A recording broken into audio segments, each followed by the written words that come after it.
નમસ્કાર, વીટીવી ડિજિટલમાં તમારું સ્વાગત છે અને હું છું આપનો દોસ્ત કરણ ચડોતરા. ટેરિફ નામનું હથિયાર ટ્રમ્પે ભારત ઉપર નાખી દીધું છે અને એ પણ 50%નું નાખી દીધું છે, જેની શરૂઆત પણ આજથી ને થઈ ગઈ છે, પરંતુ એની અસર ઊંડી થવાની છે. ના માત્ર ગુજરાત, ભારત બધાને આની અસર થવાની છે, પરંતુ ભારતવાસીઓ માટે એટલા માટે કારણ કે આપણું ઘણા બધું બિઝનેસ ત્યાં રહેલું છે.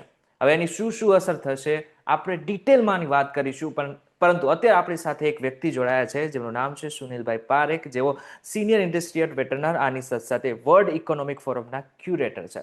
સાહેબ, સૌથી પહેલા તો વીટીવી ડિજિટલમાં તમારું ખૂબ ખૂબ સ્વાગત છે. સૌથી પહેલો જ એક પ્રશ્ન પૂછી લઈશ જે અત્યારે બધા લોકોના મનમાં હશે કે આની અસર શું થઈ શકે છે. જે 50%નો ટેરિફ નાખેલો છે ટ્રમ્પ સાહેબે ભારત ઉપર, એની અસર શું થઈ શકે છે? 50%ના ટેરિફમાં એવું થશે કે આપણા જે પણ અત્યારે એક્સપોર્ટ્સ છે યુએસમાં એ બહુ જ મુશ્કેલીમાં આવી ગયા છે. કારણ કે 25% હતું ત્યારે આપણે કોમ્પિટિટિવનેસની વાત કરતા હતા, કારણ કે આપણા નેબરિંગ જે એશિયન કન્ટ્રીઝ છે, જેવી રીતે વિયેટનામ છે, ઇન્ડોનેશિયા છે, થાઈલેન્ડ છે, બધા એ લોકો ઉપર લગભગ 15% થી 19% વચ્ચે એ લોકોને કસ્ટમ્સ ડ્યુટી રાખી છે. તો આપણે જો 25% હોય તો 5-6%નો ડિફરન્સ હોય તો આપણે કંઈ સ્કીમ કરીએ કે થોડુંક કોમ્પિટિટિવ કરીએ, કે થોડુંક આપણે પોતાના બાયરને કહીએ કે ભાઈ થોડુંક તું લે, સહન કર, આપણે થોડુંક અડધું સહન કરીએ અને બહુ માઠી અસર ન થાય એવું ધારણા હતી. પણ નેક્સ્ટ 25%નો જે તમારો સવાલ છે કે 50% થઈ ગયું છે, તો એમાં તો પછી ધંધાને કંઈ શક્યતા રહી નથી. હવે આના ઘણી બધી માઠી અસરો થશે અને ઘણા બધા સેક્ટર્સમાં ટ્રમ્પે આપણે ઇન્ડિયન એક્સપોર્ટ્સને એક્ઝમ્પશન પણ આપેલું છે. એટલે તમને જરાક ફિગર બતાવું તો આપણે ઇન્ડિયામાંથી અત્યારે અમેરિકામાં $75 બિલિયન ગયા વર્ષે એક્સપોર્ટ થયેલું. 75 બિલિયન એ આપણું ઇન્ડિયાનું લગભગ 19%નો ભાગ છે ટોટલમાંથી. 19% એટલે 1/5 આપણું ઇન્ડિયાનું એક્સપોર્ટ છે એ અમેરિકા જાય છે. અને એ આ સૌથી મોટો ક્ષેત્ર છે, મોટું સેક્ટર છે આપણા માટે. America is the biggest importer. અને પણ આ 75 બિલિયન અમેરિકા માટે ફક્ત 2% જ છે એ લોકોનું ઇમ્પોર્ટ્સનું. એટલે આપણે આ કરીએ કે ન કરીએ તો અમેરિકાને ખાસ ફરક પડે એમ નથી. પણ તો પણ અમેરિકાએ પોતાનો એક એવો મોટો કદમ લીધેલો છે કે એ લોકો લગભગ દર વર્ષે $3 બિલિયન એ લોકો આયાત કરે છે અને એ લોકો જે એક્સપોર્ટ કરે છે $2 ટ્રિલિયન કરે છે. એટલે એને જે ખાધ છે એ $1 ટ્રિલિયન ખાધ છે. હવે એ બધી પેલા 10 કન્ટ્રી છે, એમાંથી ટોપ જે છે એમાંથી આપણે 10માંથી ટોપમાંથી એક કન્ટ્રી આપણે છીએ, કે આપણે અહીં ત્યાંથી એ લોકો પાસેથી 75 બિલિયન આપણે એને એક્સપોર્ટ કરીએ છીએ અને એ લોકો પાસેથી આપણે લગભગ $35 બિલિયન આયાત કરીએ છીએ. એટલે આપણું જે ડિફરન્સ છે એક્સપોર્ટ માઇનસ ઇમ્પોર્ટ એ $40 બિલિયન છે. એ એને પૂરું પાડવું છે. હવે આ પૂરું પાડવા માટે એને કીધું છે કે ભાઈ તમે તમારી રીતે અમારું એગ્રીકલ્ચરલ પ્રોડક્ટ લ્યો, અને સોયાબીન, મેઝ અને દૂધ અને મિલ્ક પ્રોડક્ટ્સ જે આપણે ના પાડી છે. એટલે ભાઈ સાહેબ એકદમ ખીજાઈ ગયા છે કે અમારે તમે જે છે અમારી પાસે એ તમે લેવા માંગતા નથી અને તમારે જે પહોંચવું છે એનો તમે ધસારો કર્યા કરો છો. એટલે એમને અને પછી પેલું રશિયાનું ઓઇલનું ને બધા કારણો આપ્યા છે. એ તો સાવ નામ વાસ્તે છે, કારણ કે આપણા કરતાં વધારે ઇમ્પોર્ટ કરતા આવા કન્ટ્રીઝ છે. અમેરિકા પોતે રશિયાથી ઇમ્પોર્ટ કરે છે, તમે જાણો છો ને હું જાણીએ છીએ. આપણા કરતાં વધારે ચાઇના કરે છે. એટલે એક બહાનું છે એને કે જે આના માટે કર્યું છે. હવે એણે શું કર્યું છે કે આપણા $75 બિલિયન ચાર ક્ષેત્રને એક્ઝમ્પશન આપ્યું છે, જેમાં એ કસ્ટમ્સ ડ્યુટી નહીં લગાડે. અને એ જે ચાર ક્ષેત્ર છે 75 બિલિયનમાંથી, આ ચાર ક્ષેત્રનું જે કોન્ટ્રીબ્યુશન છે એ લગભગ એમાંથી $35 બિલિયન છે. એટલે 75માંથી 35 કાઢી નાખીએ તો $40 બિલિયન ઉપર આપણા 50% ટેરિફ છે. અને 35 બિલિયન ઇન્ડિયામાંથી જે એક્સપોર્ટ થાય છે એ એક્ઝમ્પ્ટ છે. આપણે બરાબર. એક્ઝમ્પશનના સેક્ટર્સ જોઈએ તો ફાર્માસ્યુટિકલ છે ઇન્ડિયાનું, બહુ મોટો ક્ષેત્ર છે આપણા માટે અને ગુજરાત માટે. બીજો છે એનર્જી, એમાંથી આપણે જે લે છે રિફાઇન્ડ પ્રોડક્ટ્સ એ ઘણું ખરું ગુજરાતમાંથી જાય છે, રિલાયન્સ રિફાઇનરીમાંથી. પછી છે ઇલેક્ટ્રોનિક્સ, જે આપણે અહીંયા ઇન્ડિયા ગુજરાતમાં નથી થતું, પણ ઇન્ડિયામાં જે આપણે આઈફોન બનાવે છે એપલ માટે, એ આમાંથી બહુ મોટો ફાળો છે. એનો કંઈ $7 બિલિયન આપણું એક્સપોર્ટ થાય છે. અને આપણે ટીમ કુક માટે એટલે એપલ માટે સૌથી મોટા એક્સપોર્ટર દુનિયામાં છીએ. અને ચોથું છે સેમિકન્ડક્ટર્સ, જે અત્યારે આપણે ગુજરાતમાં આપણે પાયો તો નાખ્યો છે પણ હજી તૈયારી થતા લગભગ વર્ષથી 2 વર્ષ લાગશે ફેક્ટરીઝ આવતા. એટલે આ એક્ઝમ્પશન છે. બાકી જે એના ઉપર એક્ઝમ્પશન નથી ને જેના ઉપર 50% એને ડ્યુટી લાગી છે, એ બહુ સેન્સિટિવ ક્ષેત્રો છે આપણા માટે. સૌથી મોટું છે જેમ્સ એન્ડ જ્વેલરી, જેમાં યસ. આપણા લગભગ 4 થી 5 લાખ માણસો ડાયમંડ ઘસવા અને જ્વેલરી બનાવવામાં લાગેલા છે, સુરત અને કાઠિયાવાડ એટલે સૌરાષ્ટ્ર એરિયામાં. બીજો મોટો ક્ષેત્ર છે લેધર એન્ડ લેધર પ્રોડક્ટ્સ, એ પણ બહુ જ લેબર ઇન્ટેન્સિવ છે. ત્રીજું છે આપણું ગાર્મેન્ટ્સ અને એપેરલ્સ અને ટેક્સટાઇલ ઇન્ડસ્ટ્રી, એના ઉપર 50% છે.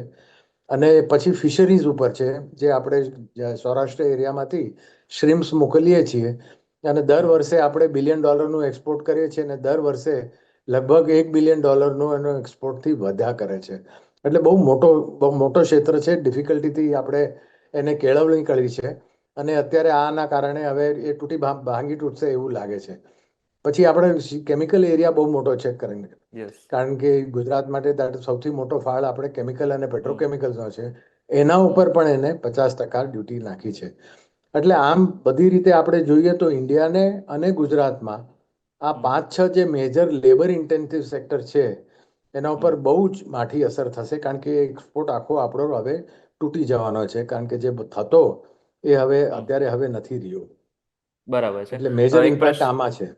હા, હજી એક પ્રશ્ન છે કે ભારત અને અમેરિકા જ્યારે ટેબલ ઉપર બેઠા હશે અને ટેરિફ મુદ્દે જે પણ કંઈ ચર્ચા થઈ હશે, બિઝનેસ વિશે ચર્ચા થયેલી હશે. હવે ભારતની અમુક વાતથી અમેરિકા નારાજ થયું છે, જેને જ કારણે 50% ટેરિફ નાખેલો છે. પરંતુ આ જે ભારતે કર્યું એ બરાબર કરેલું છે? ભારતની જે સરકારે કરેલું છે બરાબર કરેલું છે? હું તો માનું છું કે આ જ ચારો છે. કારણ કે ટ્રમ્પભાઈ સાથે જે પણ આપણે એગ્રીમેન્ટ પહેલા પણ એ લોકોએ કરેલા છે, બીજા બધા કન્ટ્રી મેક્સિકો છે, કેનેડા છે, એ પણ એગ્રીમેન્ટ પોતે જ કરેલા એગ્રીમેન્ટ એગ્રીમેન્ટ પોતે જ તોડીને બહાર આવી ગયો છે. એટલે અનપ્રેડિક્ટેબલ બહુ છે. એટલે આપણે આટલી મહેનત કરી, આટલું કન્સેશન આપીને એની સાથે આપણે કંઈક મેળવીએ અને જો 2 મહિનામાં 3 મહિનામાં પાછો વિફરે અને કે મારે તો હવે પાછો નાખવું છે, તો આ કોઈને નવાઈ નહીં લાગે. That is the kind of business environment, કે એટલું બધું વોલેટાઇલ કર્યું છે એણે કે આપણને ખ્યાલ નથી રહેતો કે આમાં what to believe and what not to believe. અને એગ્રીમેન્ટની કંઈ ઇન્ટેગ્રિટી છે, સેન્ટિટી છે કે મર્યાદામાં રહે છે એવું બિલકુલ નથી.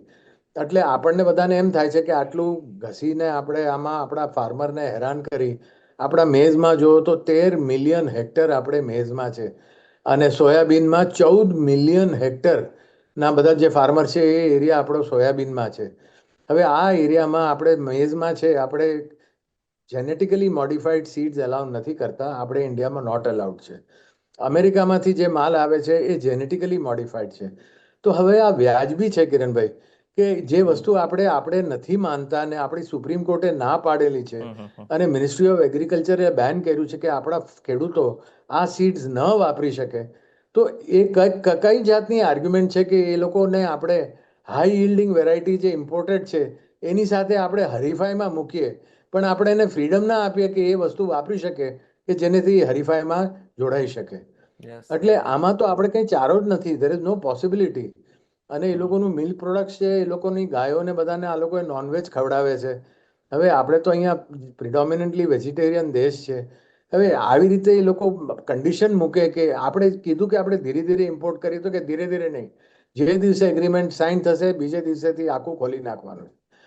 એટલે આમાં તો આપણે કંઈ ચોઈસ જ નથી. જે આ વસ્તુ આપણે કોઈ દિવસ કરી શકવાના નથી કે આખા દેશને આપણે નોન વેજીટેરિયન દૂધ અને મીટ મટન ખવડાવીએ, તો એ બાબતમાં આપણે નેગોશિએટ કરવાની પછી વાત જ નથી રહેતી. એટલે મારા હિસાબે તમારો સવાલનો જે જવાબ છે કે yes, we have no choice, we have done the right thing.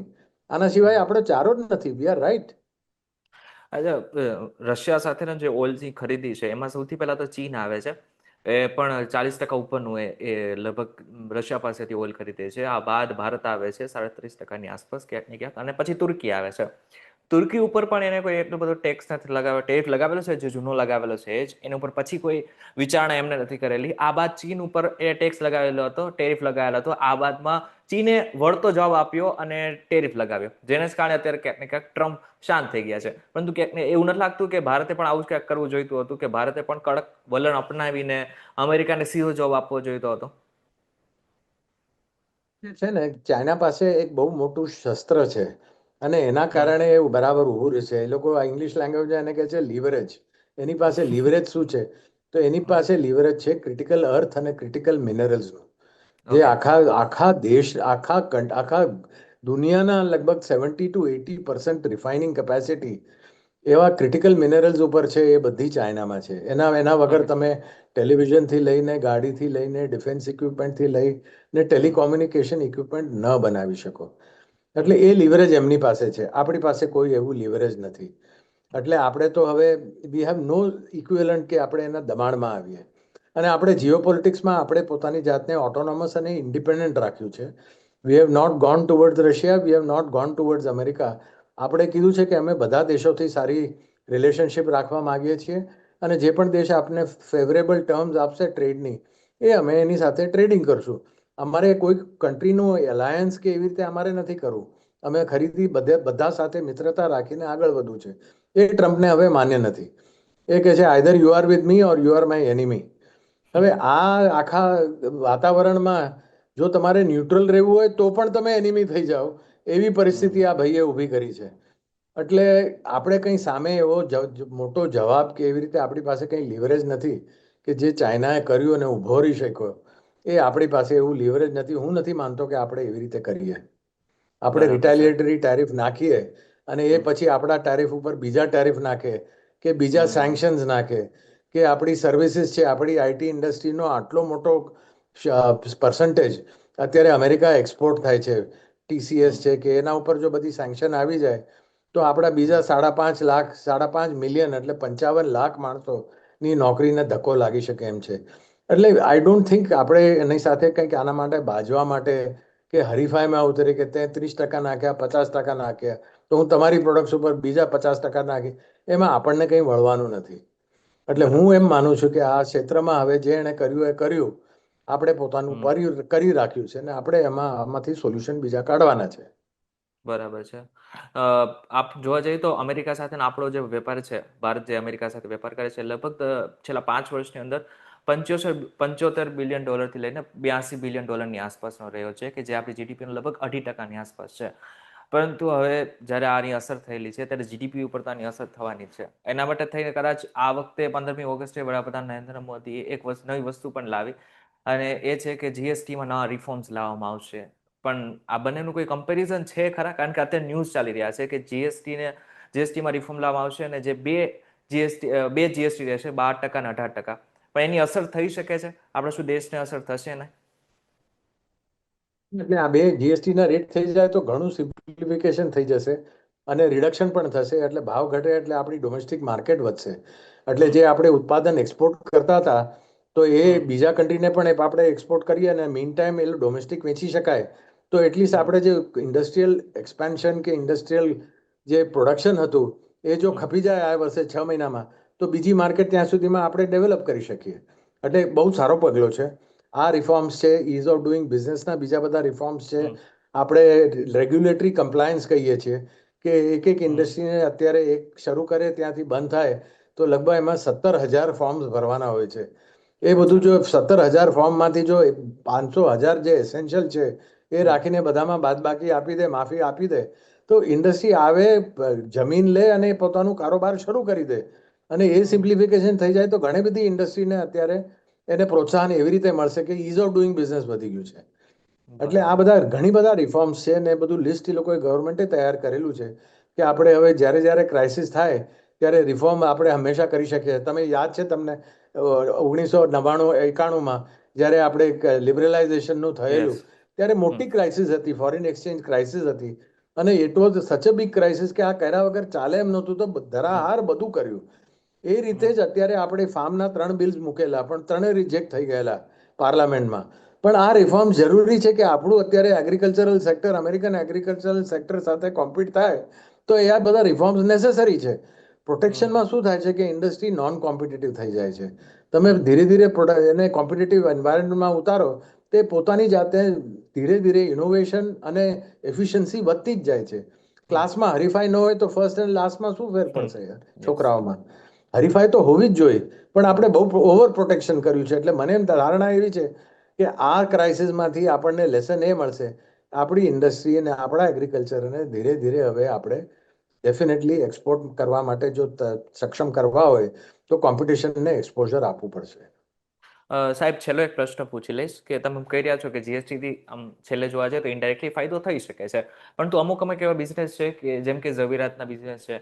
હું અત્યારે ડાયમંડ વર્કર યુનિયનના વાઇસ પ્રેસિડેન્ટ સાથે વાત કરી રહ્યો હતો, ત્યારે એમને મને કીધું કે આપણો જે બિઝનેસ છે હીરાનો એ લગભગ 40% તો અમેરિકામાંથી જ છે. હવે એને હિસાબે શું થશે કે લગભગ 25 લાખ નોકરીઓ જઈ શકે છે આને હિસાબે, જે ટેરિફ લાગ્યો છે એના હિસાબે. જીએસટી ની વાત અલગ છે કે થઈ રહ્યું છે, એ આપણા દેશની અંદરની વાત છે, પરંતુ જે લોકોનો આખો બિઝનેસ નિકાસ ઉપર જ રહેલો છે, એક્સપોર્ટ ઉપર જ રહેલો છે, એમને તો નુકસાન થવાનું જ છે ને ફાઇનલી તો. હાજી થશે. ગાર્મેન્ટમાં થશે, જેમ્સ એન્ડ જ્વેલરીમાં થશે, લેધર એન્ડ લેધર ગુડ્સમાં થશે, કેમિકલ્સ અને પેટ્રોકેમિકલના એક્સપોર્ટ, આ બધા ક્ષેત્ર જે છે એ લગભગ 35 થી 40 બિલિયન ડોલરની માર્કેટ છે જે હિટ થવાની છે. અને આપણા ભાવ વધે એટલે માર્કેટ ઝીરો ન થઈ જાય, પણ આપણે પ્રીમિયમ કેટેગરીમાં વયા જઈએ. એટલે જે વસ્તુ આપણે કોઈ માણસ 10 લેતું હોય એના બદલે આપણી પ્રોડક્ટ હવે 2 કે 3 લે એટલે એ ઘટશે. એને લેવલ ઉપર તો નહીં રહે, કારણ કે આને કહેવાય છે demand elasticity for price increase. તો દરેક ભાવે કંઈક ને કંઈક તો વેચાય છે. સસ્તું હોય તો વધારે વેચાય, મોંઘું હોય તો ઓછું વેચાય. એટલે એની ફાઇનલી અસર આપણે જોઈએ છેલ્લા આગલા 2-3 મહિનામાં કે કેટલી માઠી અસર થાય છે. અને એમાં તો દેર ઇઝ નો રનિંગ હવે કિરણભાઈ, આમાં તો આપણે અસર થવાની છે અને થઈ રહી છે ઓલરેડી. બરાબર છે સુનિલભાઈ, તમે જે રીતના આખી વાત કરી, બહુ સરસ રીતે આ બધી ચર્ચા કરી, અને ખરેખર આમ જોવા જઈએ તો આગળના સમયમાં હવે ટ્રમ્પ નવું શું કરે છે એના ઉપર આપણી સૌ કોઈની નજર છે. સુનિલભાઈ, વીટીવી ડિજિટલમાં જોયા બદલ આપણો ખૂબ ખૂબ આભાર. Thank you Kiranbhai. સુનિલભાઈ, એક નાની એવી રિક્વેસ્ટ છે, તમારો કોઈ એવો સારો ફોટો હોય એ મને જરાક શેર કરશો, જેનાથી આપણે આને છે ને જ્યારે વિડીયો પબ્લિશ કરીને ત્યારે થંબની અંદર યુઝ કરી શકાય. હા ચોક્કસ, તને વોટ્સએપ તમારો કરી દઉં. કેટલા WhatsApp એમબી નું પ્લીઝ. કેટલા? કોઈ પણ આપી એક દો. એમબી નું ચાલશે? 1 કોઈ MB પણ, અચ્છા કરતા, ચાલ. હા કોઈ પણ ચાલશે. નાનું એ ચાલશે? તો નાના તો ઘણા છે મારી પાસે. તમે શેર કરી 100 આપો, હું જોઈ આપીશ. 150 કેબી ના છે મારી પાસે. 1 MB ની કારણ કે આસપાસના હોય તો બી ચાલશે.